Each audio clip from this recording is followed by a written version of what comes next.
afternoon, everyone. So I'm Sean Robertson from the Scottish Fisheries Coordination Centre, and today I'm going to be talking about how we are making wild Atlantic salmon conservation efforts more effective through a national dashboard, as well as the StoryMap and ArcGIS Pro workflow that Daniel mentioned there.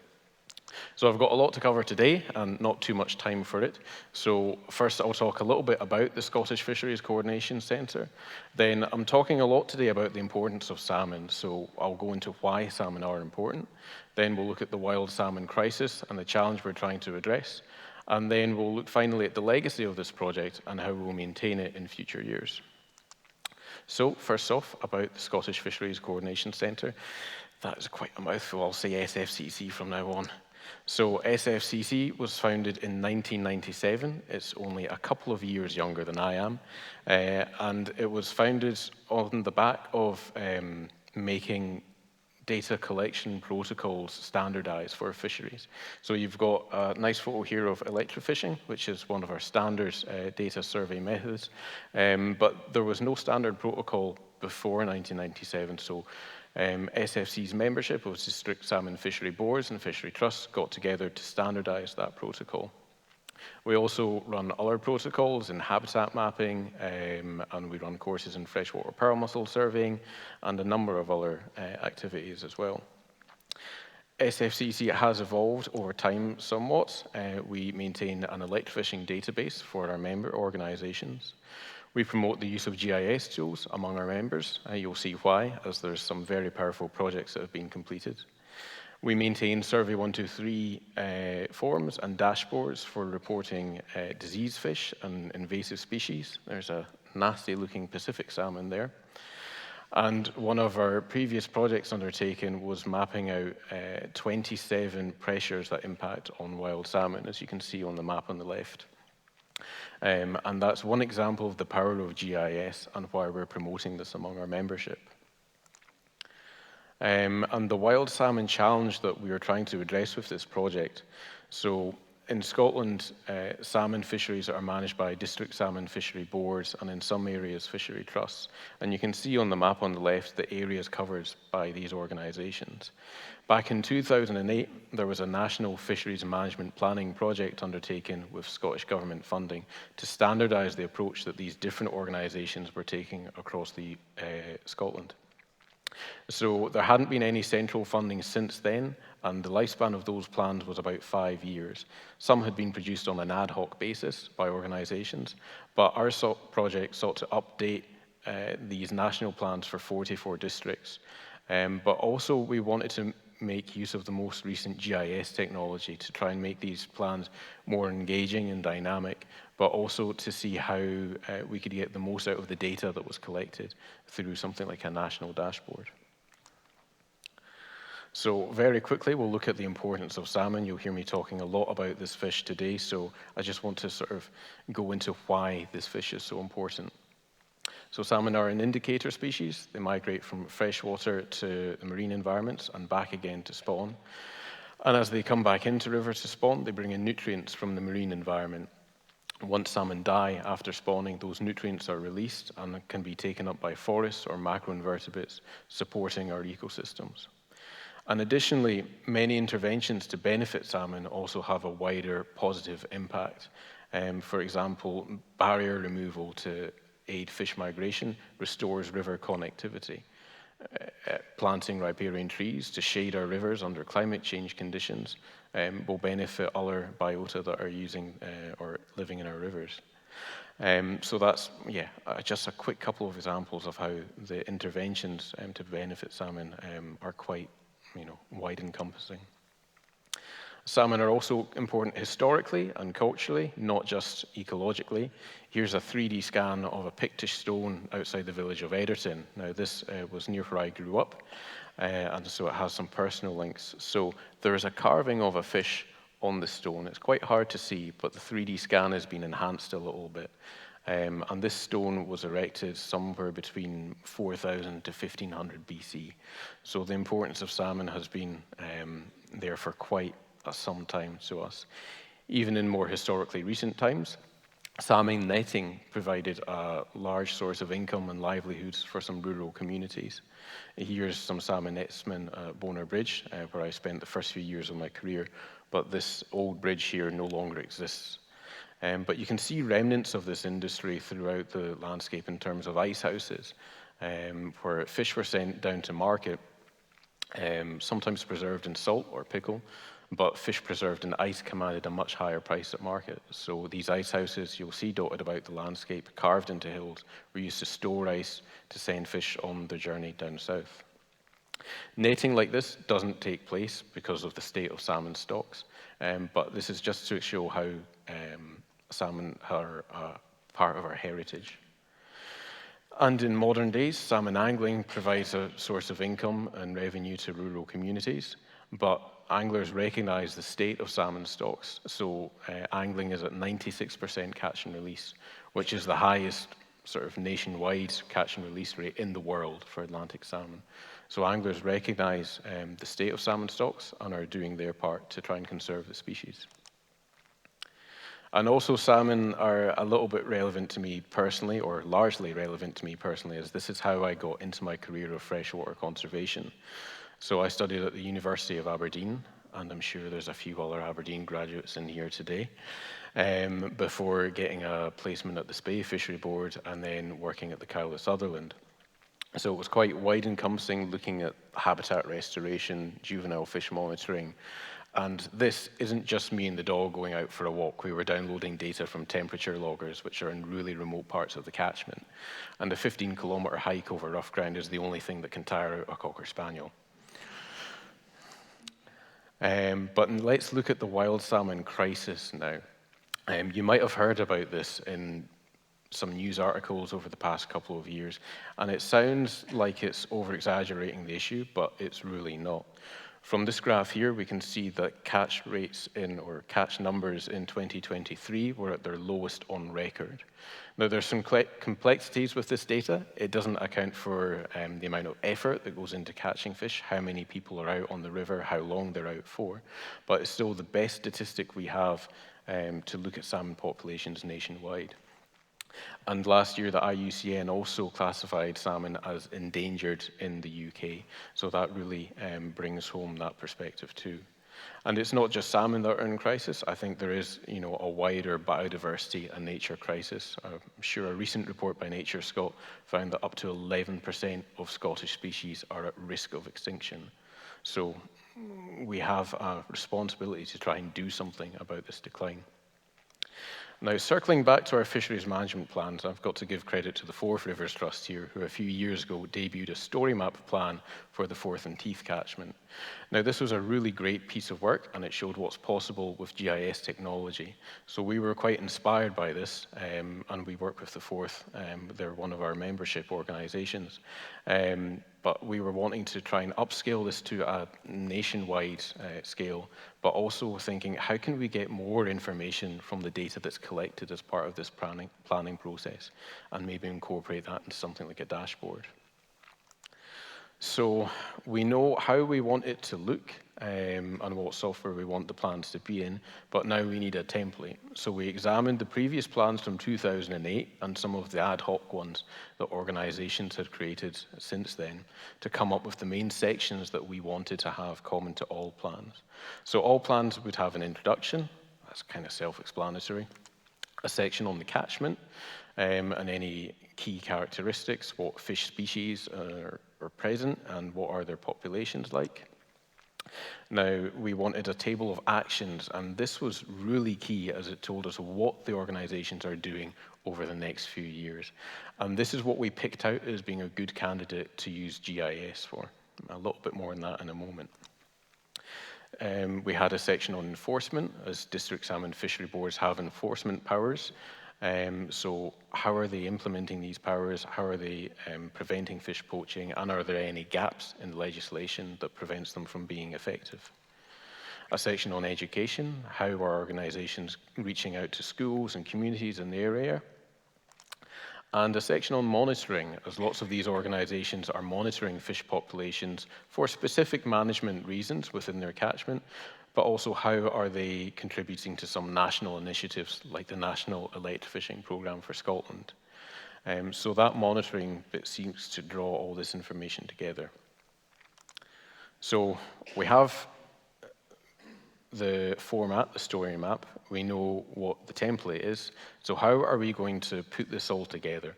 Because within our membership, we have some organizations like the Forth Rivers Trust that have a dedicated GIS officer who was more experienced than I am, and other organizations with no members of staff.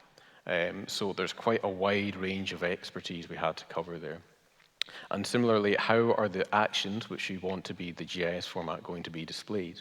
If they're polygons, that's great. This restoration project will cover 100 square kilometers. But if there are multiple actions that cover the same area, then displaying that on a map is going to be unwieldy to read, if not downright impossible to interpret. So we decided on a point-based approach by getting people to fill out an Excel file with specific criteria that we wanted information on. Then once that Excel file was filled in, they sent that to me. I brought that into ArcGIS Pro and published that as a feature layer.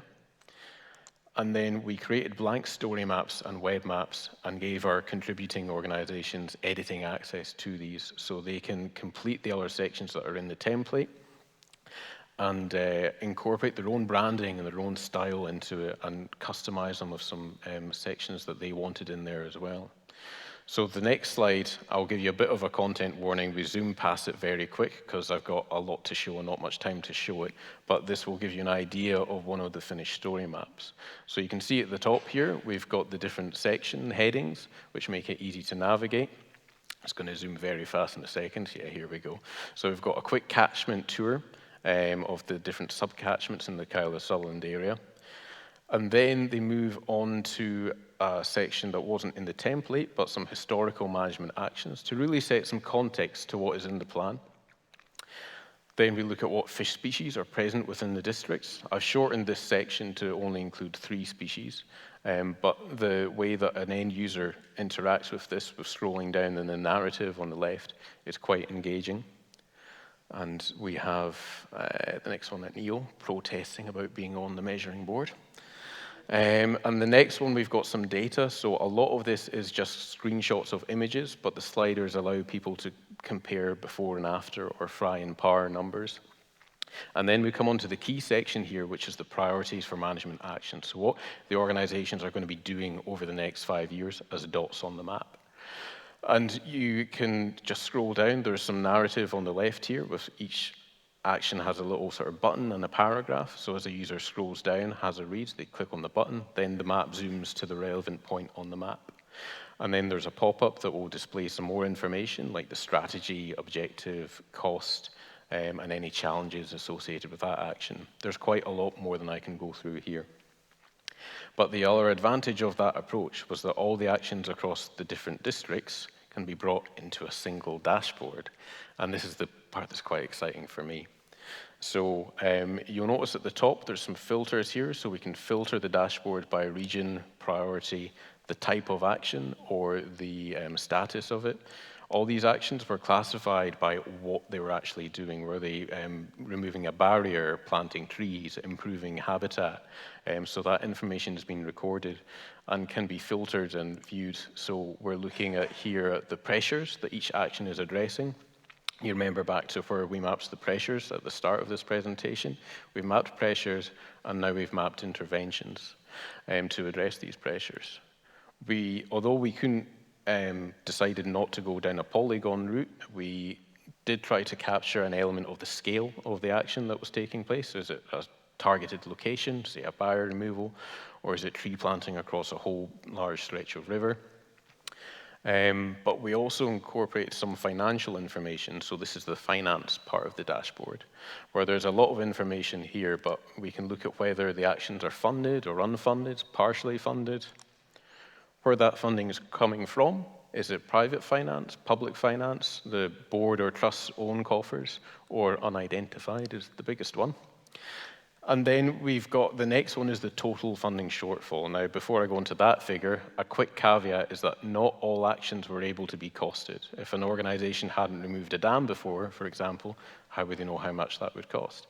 Plus, each dam removal is unique, so one cost removal might not be applicable to others. But the headline figure is £250 million is needed for our freshwaters to restore them. And I think this figure really sets things home, because this is a minimum. And although some funds like the Nature Restoration Fund are out there to try and help the nature emergency we're in, I think this really sets that the scale of money that's needed is on another level. So we need really a mix of private finance as well as public finance to try and address this. So very quickly, we'll look at the benefits of this project. So we've got the first ever nationwide view of interventions. And yeah, that's my favorite part, I think. We've got more adaptive and collaborative planning. These plans are easily shared, and I'm working on ways to update them as time goes on. We've got clearer communication with stakeholders, or our organizations do, with their individual plans. And that communication is at both sort of government and local levels. And we've also upskilled the sector with new GIS skills. Some of our organizations hadn't touched any of the web editing tools before, but being sort of forced to by this project and given tutorials by me and some of the Esri ones as well, they learn new skills that they're implementing in their own work. Some of them are reporting their fish surveys in StoryMap formats, which I think is a really good legacy of the project. It brings me on to this one. So what's next with this? So we've mapped pressures, we've mapped interventions, and the next step is to try and get these interventions funded.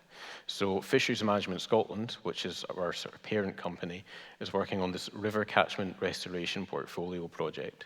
And we're trying to examine the actions that were in that dashboard to see which would be suitable for private finance investment.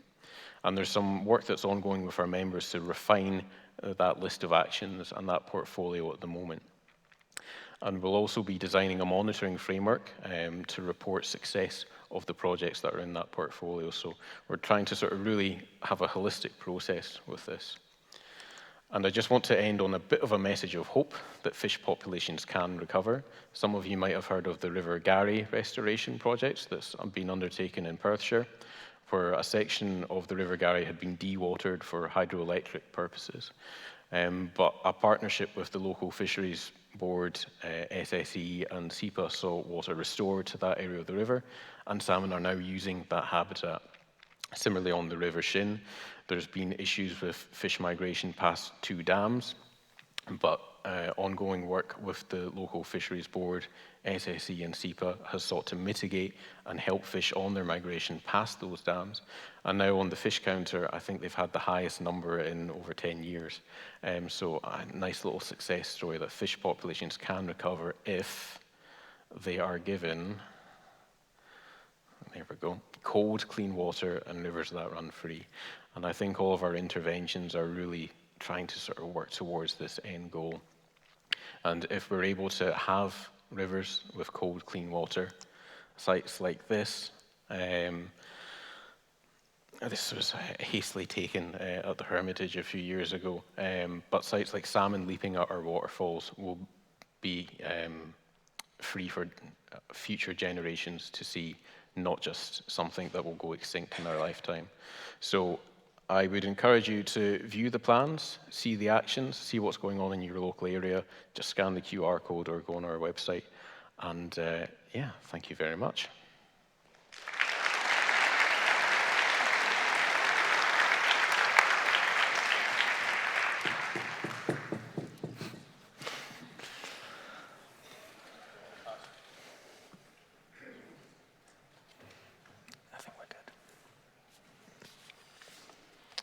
Thanks, Sean.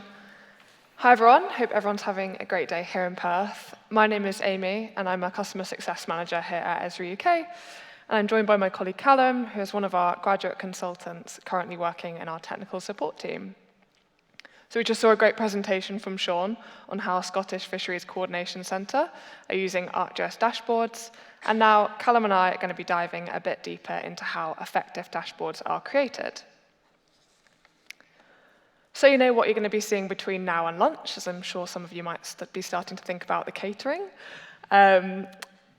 here is a quick agenda. So Callum and I are going to be using the National Tree Map by Blue Sky, who are one of our data partners, as a data in our dashboard. So I'm going to start with a quick overview of this.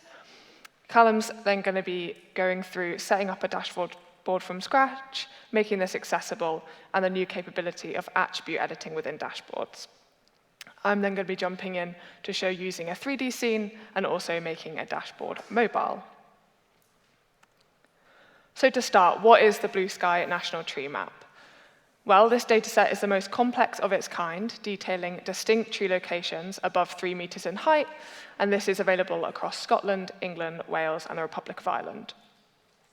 You'll notice as we go through that we're going to be using different layer types, and this is because it's provided in 3 forms. So there's a standard points layer, which details the central part of that tree. And then there's 2 polygon layers, one detailing the canopies and one as the canopies as idealized crowns. And we're primarily going to be using the points and the canopy layers. The attribution is rich, and the ones we're going to be focusing on are the mean height of the tree and also the canopy area. And we're going to be using these in examples for carbon calculations and also for giving information to the public, but its use cases extend to insurance, environmental modeling, asset management, plus so many more. We've also added some attributes to the data set, such as the dry weight or the tree species. So just to note for the demos that this is fabricated. We haven't been out surveying all the trees for hours at a time. So I'm now going to hand over to Callum for our first dashboard configuration. Thank you very much, Amy, and thank you, Sean, for that brilliant presentation earlier. As always, here at Esri UK, we start with a map. What this map is showing is a small cut of the Galloway Forest in the southwest of Scotland. I'm going to show us just how quick and easy it is to get a dashboard up and running. Because at the minute, we can't really glean much information from this. So to give the dashboard first a bit of identity, we're going to add a header. This automatically pulls through the item name from ArcGIS Online, and it's easy as that. Next, what we want to do is add an indicator. This is essentially a number panel, which will help gain further insight into the data. So we're going to select our layer here, and from here, we have 2 key fields. We have the statistic, and we have the field. The field we want to look at here is the area of these canopies, because we have a certain number of trees, it's 17.2K, but that's not telling us all that much. Here, we can change it to the sum, and all of a sudden we know how much area is covered by the trees. The Blue Sky tree map data is in meters squared for the canopies, and often in forestry we use hectares. So what we can do is go to this value conversion, and change it from a factor of 1 to 0.01. And this will change that to 6.3K. Now that that's all set up, we can go to this indicator tab here. And we can type in what this is. So this is the canopy area in hectares. On here as well, we can change the value formatting because 6.3K is a bit informal and not as accurate as we want it to be. So we can go down here, turn off the unit prefix, and we get a nice number, but there is still a decimal point. So we're going to get rid of that too. And we have a nice clean number. Even better, we can add a bit of character and add a nice little tree icon. Next, I'm going to go ahead and add a pie chart to go ahead and show us more detail, some actual graphical detail as well. So the statistic in the field are still here. We're not that interested in them this time because we are just counting the number of things, and we are going to go for the species of the tree. You'll see straight away when it pops up with the labels that I was not as smart as Richard in the opening plenary earlier, and I have opted for the Latin names, so look forward to me butchering them shortly. We can go down to the chart and turn off those labels because right now there's too many categories to label effectively. And you can see that makes the graph a lot bigger as well. We can also change this inner radius here to 50% to give it that sort of donut aesthetic. I think it's quite nice. It's not for everyone. And we also have hover text enabled. What this allows us to do is hover over different sections of this pie chart and see the details rather than in the labels. but we will add a legend just for the sake of it. Additionally to this, we can change the value formatting again, so it's not 2.6K, and we get the exact numbers, which is 2,645. We can see here that Ulmus glabara and Fraxinus excelsior both have the same color. It's easy to change. You literally just go here, click it, and it's done in the instant. It's very helpful. And that is a dashboard in some capacity. What we can do, and what I believe is the best thing about dashboards, is being able to have these widgets interact with each other. So some of you may have already done this before, but what we do is we go to the Actions tab, and we want to filter the targets. We want to do it by allowing us to select multiple different tree species. So here, we select multiple, and we filter both the map and the indicator. And what that means is if we select pine trees and oak trees, it filters the map instantly, which is very nice. And the indicator changes as well. Of course, we can do this for the map too. So you go here to Map Actions, go to the filter, and now both the indicator and the pie chart will change to the zoomed extent of the map. And now, after showing you just how easy it is to set up a quick dashboard, I'll be telling you about some of the newer features. First of all, I would like to touch on accessibility. So within dashboards now, there is a screen reader feature. What this allows us to do is type text for someone who is blind or partially sighted, and their screen reader will tell them exactly what it says. For the sake of brevity, I'm going to do a short one, but you can add much more detail.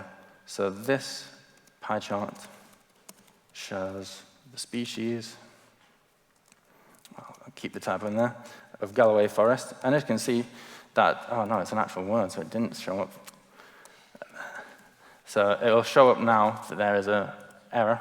And there we go, there's a text thing in there to correct our spelling errors. So, and the most common species here are oak and pine. Obviously, this pie chart is very dynamic. So it's less ideal. So that's why having lots of characters there to be able to add stuff is very helpful. Next, we'll be looking very briefly at the theme, just to show you this other accessibility feature. So here, we can choose whatever text color we want. So we're going to change it to a slightly brighter color. And you can see straight away that there is an error message that pops up here telling us there is insufficient color contrast. What this means is that this is not accessible for people who have color blindness. And so what we can do is if that pops up, I mean, it's quite obvious in this example, but sometimes where there's a bit more edge case, it will still pop up and tell you. So what we can do is change it back to black, harkening back to Amy Winehouse, and get that sorted. And whilst we're here, this is the other big new feature, themes. So there are plenty of defaults for you to choose from, but as I just showed, you can now go in and customize them. Get rid of the one that I just made. So here, you're able to change the corners of it, along with the spacing of the different elements. We're going to sit with the defaults now, just to keep it nice and simple. And now I'm going to reference all of my favorite TV chefs. Here is one I made earlier. So the core build of this dashboard is the same. You can see we've got the canopy area down here in the bottom left, and we have the tree species pie chart here. The difference being that we've added a few new things. So we've added another pie chart on top of the original one, which allows us to toggle between them. So this one is showing the health of the trees. We've also added some statistics on the carbon dioxide sequestered via a calculation from the University of New Mexico. We also have a legend and a table. The use case that I'm presenting here is that a storm has just occurred in the southwest of Scotland, and one of your surveyors is out in the forest checking if trees have been damaged by the winds or by lightning. So what we're able to do is scroll in, and the table will filter just like all the other widgets will. And we can see that there are 16 dead trees. I wrote deceased because I thought it sounded fancier, and I was told in no uncertain terms that it does not work with my accent. So they are dead. What we have then is the ability to select a tree here. And we can then go in here and edit the attributes. So I'm out surveying the forest, and I have seen that this tree has been struck by lightning. We were monitoring it before, and now we no longer have to do that because it's dead. So we can just go and change that. And what that will do is update this graph here. So that's instantly changed from 16 to 17, and it updates the symbology as well. In case you don't want the table on your dashboard, however, you can also edit the attributes through the map itself. So if I click on this tree here, click on the pencil once again, I can again scroll down and change it from a healthy tree to a sadly deceased tree. Rest in peace. And now we can see that the symbology is updated instantly and it's pulled through on the graph. So I think this is a brilliant new feature that can revolutionize workflows, and I'm really excited to see how our customers use it. But for now, I will pass back to Amy, who will tell us more about the new features of dashboards. Thanks, Callum. So having just explored a 2D web-based dashboard, we are now going to move to 3D and also move to mobile. And to do this, I'm going to build a simple application that allows a member of the public to find out more information about their local trees. We've moved away from Scotland now, down to Aylesbury in Buckinghamshire. And here I have the blue sky point layer detailing the location of all of the trees. So we can view this as a 2D map. It does its job. I can click on a point, and I can view information from the attribute table about things like the height and the area and the perimeter of the canopy. However, this isn't very interesting. And so instead, we're going to use a scene where I will extrude the trees by their height. Jumping into this, I think we can all agree that this is far more engaging. I can pan around my location, and I can get a much better understanding of what that will look like in the real world. Obviously, I'm using trees in this example by extruding them by the height, but this could just as well be applied to something like wind turbines, or buildings, or even lampposts, up to you. This is the scene I'm going to use in my public dashboard. However, it's not quite ready, and so the first thing we need to do is make a few adjustments. You might well be thinking, okay, but I thought we were learning all about dashboards. Well, it's important to remember that elements of the user experience in your dashboard come from the map or scene itself. We can see that I have edited the symbology so that different tree species are represented by different markers. I'll just say that the Americanized symbology of ArcGIS Online doesn't quite account for English oak, so I've done a best fit match with that one. You can also see that I've made the size of the markers so that it's that mean height from the blue sky dataset. I also want to update the pop-ups so that they only contain relevant information, as this is going to be used by the public and non-GIS users. We can configure these by going to the layer properties and then configure pop-ups. And by default, they use a fields list, but instead I'm going to use some text so I can do what I want with it. I can go to add content and text, and I can then type whatever I want and use the curly brackets to pull information from my attribute table. I'll just copy and paste in some text I made earlier. I can then remove the fields list, and already our pop-ups are far more user-friendly. I also don't really like these long decimal places, and we can now in ArcGIS Online update these in bulk. I can do this by going to Configure Fields, selecting the ones I'm using, and just quickly updating that to 1 decimal place. And that will be reflected in our pop-ups. So now this scene is ready to go. Let's put this into a dashboard.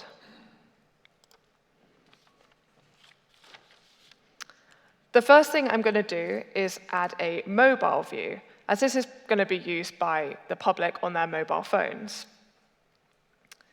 I then need to add in that scene I just created, so I can go to Add Element and Add Map, and select that scene that I was just using. I'm then given a number of options that affect the extent to which my user can interact with that map.